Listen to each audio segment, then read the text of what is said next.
състоянието на българската съдебна система и нейната реформа не са чисто вътрешни въпроси за България, каквито са, да речем, реформата на пенсионната или реформата на образователната система, но представляват интерес също така и за Франция. Защо? Защото България и Франция са членки на Европейския съюз. Европейският съюз не е международна организация като всяка друга. Той е най-напред политически проект.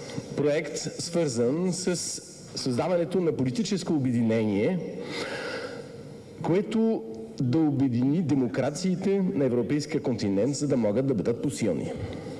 Този проект обединява демокрации, следователно свободни народи.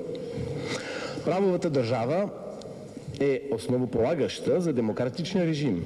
Това правило, прието съвместно с консенсус или при зачитане на мажоритарния избор, е в основата на правата и задълженията на всеки.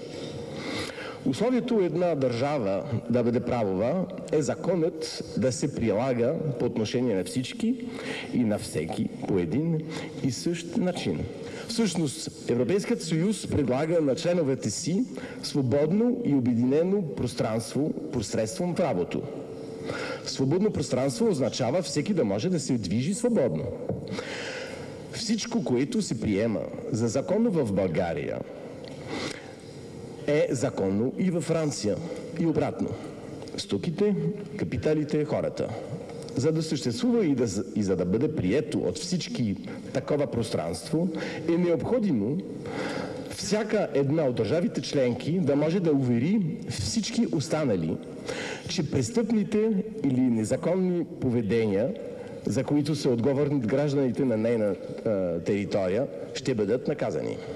Позволете на магистратите да избират пряко представителите си в Висшия съдебен съвет. По принцип, гражданите избират пряко депутатите си. Защо да не се постъпи по същия начин и по отношение на магистратите? Ще им дадете свобода и ще засилите тяхната независимост, ако им позволите да изберат пряко представителите си в ВСС. Реформирайте спокойно, но дълбоко.